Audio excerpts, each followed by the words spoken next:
still deal with a lot of people who, some of them just want to come for a release because that's like, they'll be like, "Arey nahi, wo massage karo na." Then you and you have to say, you have to explain the difference. There's a big difference between a release and a massage. Exactly. Degeneration is a process. So we have to fight it. Exactly. We can't avoid it, I understand, but certain things that are happening at 80 or 60 cannot happen at 20 and 40. Severe conditions of disc prolapses, but with consistent physio, exercises and strength and conditioning and lifestyle modifications, I can assure you I must have denied at least 3 or 4 or 5% wow. of patients from getting a surgery done.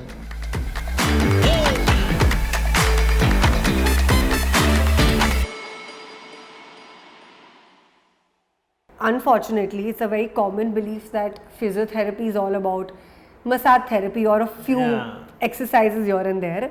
Do you think people are now changing their perception towards this, or do you think we as physios still have to battle this and talk about the power of physiotherapy? So I think especially in metro cities, it's not much of a struggle because people have had that awareness develop in them with respect to active lifestyle and with the number of sports that have come up now and still coming up. At the same time you do have to battle because I still deal with a lot of people who come and tell me when the minute I say you've got to, like, today's session is not going to be release and it's going to be exercise, but people, some of them just want to come for a release because that's like, they'll be like, "Arey nahi, wo massage karo na." Then and you have to say, you have to explain the difference. There's a big difference between a release and a massage. Exactly. So that I think is still very much persistent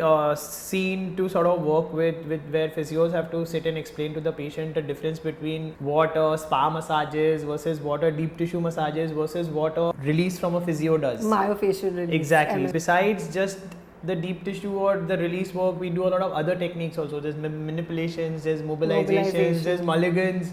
There's so much more that we do, but at the end of the day, to hear that word, massage karwaya, that's sort of annoying. I think tech has really changed the game for us. So many, like today, let's say, a cricketer or a famous actor goes to a physiotherapist, and if they put it out, I think that has really changed the game for us because now everyone is on social media. Correct.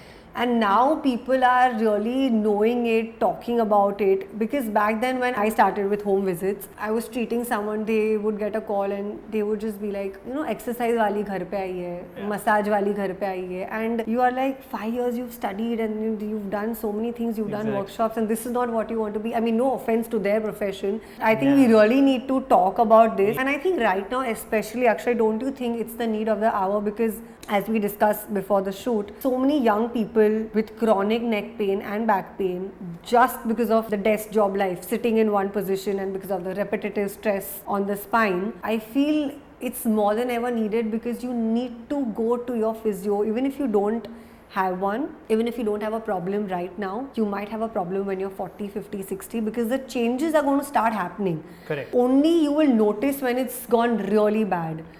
People have to sort of they have to understand that physiotherapy is not only a visit when you're injured. You can also visit a physio from a preventive perspective or a maintenance perspective. Exactly. That is what we as physios should really create awareness to tell people that it's not that just when you sprain your knee or sprain your ankle or sprain your neck or hurt your back is you have to come to a physio. You can generally go to a physio just to understand your biomechanics, just to understand that these are the faulty things, this is what you need to do to prevent any kind of further injury. Then support all of that with exercises and active lifestyle. That's true. It's like how we do a blood test every 2-3 years. Exactly. Or how even if the car is at the optimal condition, you send for a service or a repair. I think once a month maintenance work for and that's going to take you so much in the longer run. Because rather than getting injured, going through those pain, missing out on your work, and you're still paying to your physiotherapist, so you rather use the same money in a preventive form. Exactly. Because right now if you see the number of people and the age demographic of the people who are coming, misery. It's very 20, 25, osteopenia, arthritis, if you see the spine, it's as much as someone who's a 60, 40 or a 70 50 year old, year yeah, old. yeah. About 60 to 65% of the people I see are between the age group of 25 and 45. Even though there is awareness with respect to, you know, fitness and active lifestyle, etc., but there are just so many, you know, corporate guys who are still struggling with such miserable Oh God, because this is sort in of- 12 hours. Exactly, sitting for 12 and 16. Then I think what is really worsened their condition is work from home situation. After COVID, because of work from home, You're not you know, they're- exposed to that ergonomic chair.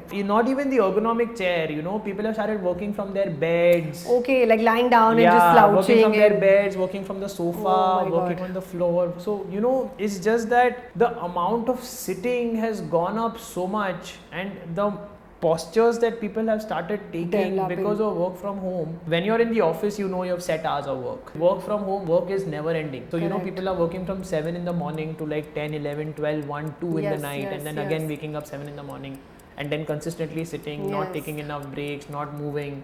So obviously all that is going to impact your bone health, your muscle health, your overall health, condition of your spine, condition of your joints, and then obviously that is going to lead to degenerative kind of situations in really early age in age. really young people. Degeneration is a process, so we have to fight it. Exactly. We can't avoid it, I understand, but certain things that are happening at 80 or 60 cannot happen at 20 and 40. Yeah, that is very sad to see, you know, people with 30 But- and 35 years of age with cervical spond, Yes. lumbar spond, hip arthritis, knee arthritis. It's very sad, very unfortunate. You know, usually it's a mindset that if you're a doctor, you have a clinic. Yeah. It's a very typical mindset. Do you think we as physiotherapists, our profession, should enter into the corporate workspace? Because Absolutely. I I think it think is the corporates should hire, like the way they hire their employees.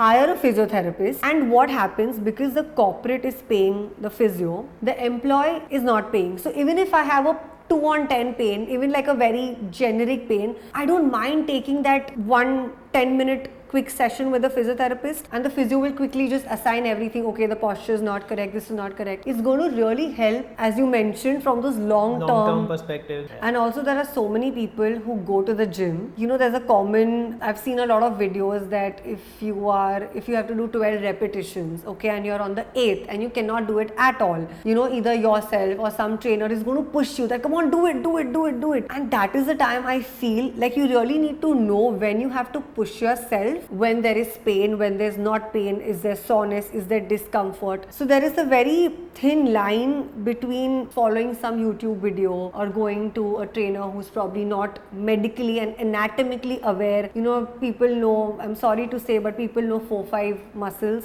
Yeah. Biceps, triceps, quadriceps. You know, you are out there training people, but there's so many injuries that are caused in like a deadlift or a squat. People, the minute they feel, you tell them exercise, they'll have yoga, they'll have gym, they'll have nutritionist in place. All this is a part of a professional called a physiotherapist. Correct. Because, you know, and then again, you know, like I said, during COVID times, so many people have just randomly certified themselves as trainers with respect to so many fields, you know, like gym trainer or running coach or triathlon Oh my coach or God. swimming coach. This game works on word of mouth mostly, like for us. I think it's word of mouth and money. Yeah. Tomorrow it's like he's just taking Yeah, a you know, lesser mostly be amount. like 200 रुपए में काम हो तो- रहा है तो आप भी बुला लो, आप भी बुला लो, आप भी Yeah, बुला लो, yeah. आप भी बुला लो. So, you know, that's how it becomes. So, that's where I think we need to step in to sort of create that kind of awareness. But again, I don't know how much of it is How- practically possible, because mindset of people is such that, you know, they're so rigid. They will spend on everything else, but they will not spend on their health Correct, and their correct. well-being. So since we're talking about, you know, the power of our profession, have you had situations where, you know, the orthopedic or the doctors have said, this patient, surgery for sure, and through conservative management we have prevented surgery? Yeah, several. I've had several patients who've been advised surgery, especially when it comes to disc prolapses and severe conditions of disc prolapses, but with consistent physio and you know, exercises and strength and conditioning and lifestyle modifications, patients. I can assure you, I must have denied at least 3 or 4 or 5% Wow. of patients from getting a surgery done. Not just for spine, even for knee. Even that's my case. Even for knee. Because sometimes it's just a grade 1 or a grade 2 Yeah. tear, and sometimes because of the age. Yeah, So like you basic have- arthritis need not have a surgery done. You can, if you can sustain it. And not let it worsen. Exactly. So like, today only I saw one patient who was advised surgery, and I think this was my 5th or 6th session with her. Okay. And her pain from like a 8 on 10 today is like a 1 on 10. Wow. Today, this morning she told me that 2 days back she went for like a really long walk and came back with no pain in the knee at all. So that is something that you really like to hear. Correct. And then you say and then when they say thanks for saving me from the surgery, Exactly. that is something we need to do. And see, where a surgery is necessary, it is necessary. There is no way out. But We need surgeons. We are thankful to them. yeah, so there are a lot of doctors at present who I know and I work with who are really good with respect to supporting physios in letting them do what they want, and still they are the ones who tell patients that try physiotherapy for 6 to 8 weeks, 10 weeks, 3 months, 4 months. If it still doesn't work, then you do a surgery, because whatever physio you have done pre-surgery anyway is going to definitely help. going to help I you was just post. going to say that. as a part of the Anyway, recovery. before Exactly. surgery, physiotherapy try to करना ही Exactly. है. तो prehab, this is more like a prehab after surgery. जो आपको rehab लगने वाला है, it's going to be Correct. useful, from a very muscle memory point of view types. Yes. And I also tell my patients that today when I'm coming to treat you, I will of course do my job at my best. But today it's you and me together Exactly. that we're going to come with the best results. Exactly. So how do you, especially let's say if there's a surgery case where we know that maintenance and everyday daily, training schedules have to be imparted. So how can we educate our patients for them to play an active role in, injury management, injury prevention? I think a lot of personal angle is something that needs to be involved with respect to just a random hi to a patient will in itself make the patient feel like, he's keeping a check on me. And because we are in a profession where it's a very close contact kind of a treatment situation. Correct. So it is very important to also sort of have that extra empathy and that extra connect with the patient to sort of help them feel more confident about themselves, and that they know that they're gonna get better, they're gonna get sorted, etc. But as I'm talking to you, it's just coming to my mind right now that don't you think we can have, an organization or a group where really aspiring physios can come, share certain difficult cases? Because there are so many times, honestly, in my career, I mean, it's been so many years, but still there are cases where I feel I'm stuck, and I don't think I'm hesitant to make that call. I think a lot of it is got to do with physios leaving their egos aside, because the thing is that right now, all physios are so possessive about their patients that they don't want their patients to go to someone else. Yes. But for me, I have never been that person in hesitating even one bit. If they really insist, I tell them to come to me for a session, and I convince them to go to a physio who Nearby. I know, who is reliable, who I can trust, who I know they're gonna get their results from.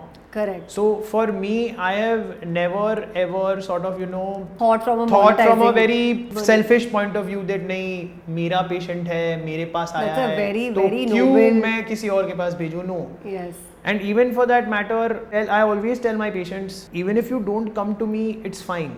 But just make sure that you're going to a physiotherapist to fix your injuries. Yeah, even sometimes, when I'm traveling, I always tell my patients that either I give you a follow-up program, a home program that you do and you stay connected with me, or else please don't hesitate. Sometimes they feel that we'll feel bad.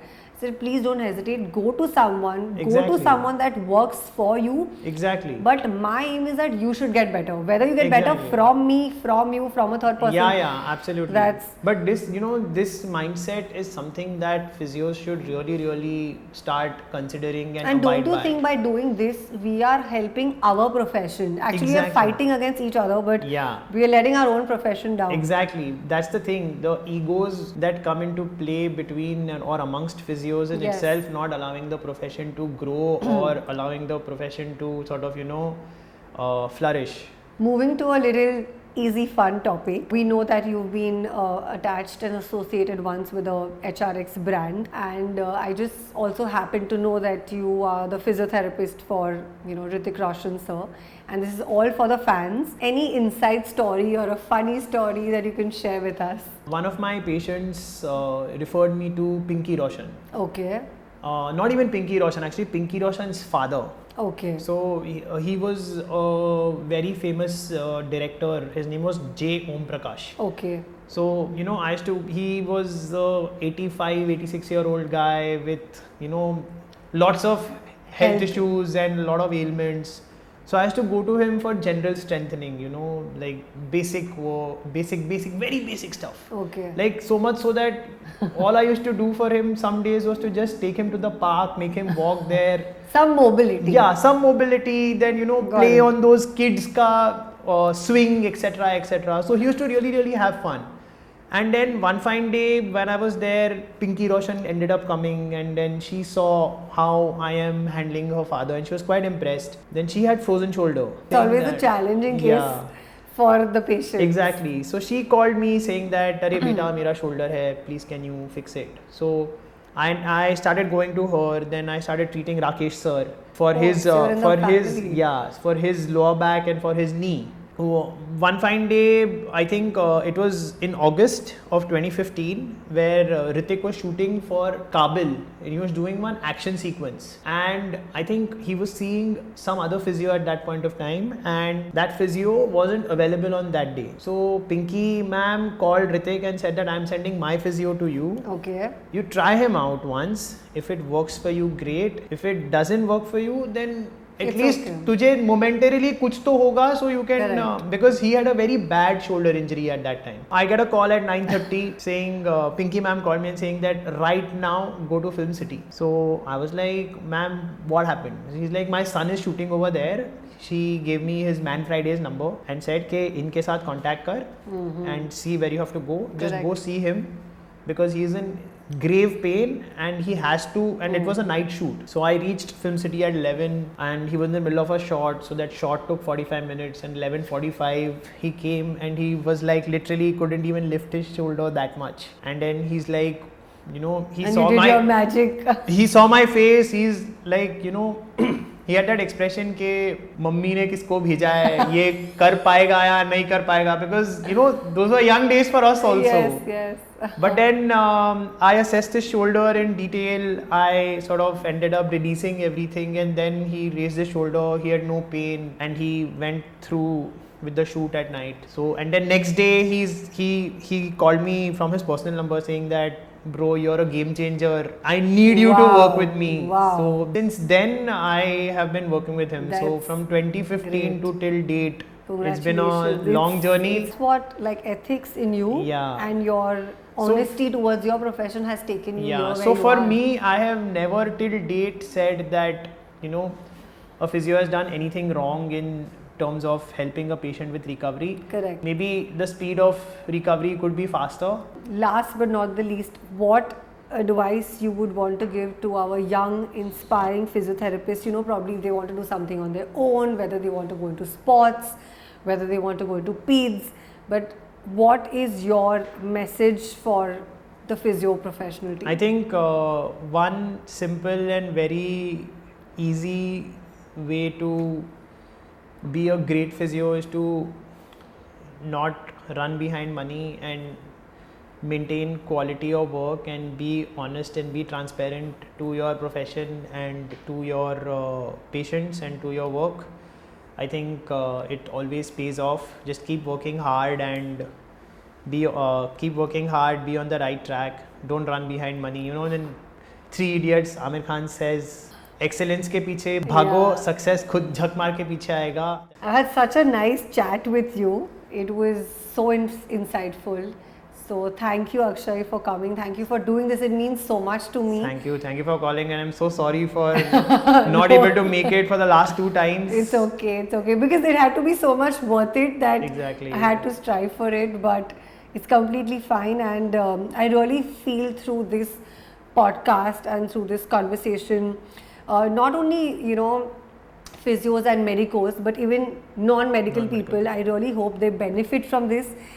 They call someone asking, hey, do you know a physio? Because I think we need to get one. Exactly. So I really hope we can spread that message, and thank you so Absolutely. much, Thank you so much, for Devanshi. being on the show. Same here. Thank you. Thank you.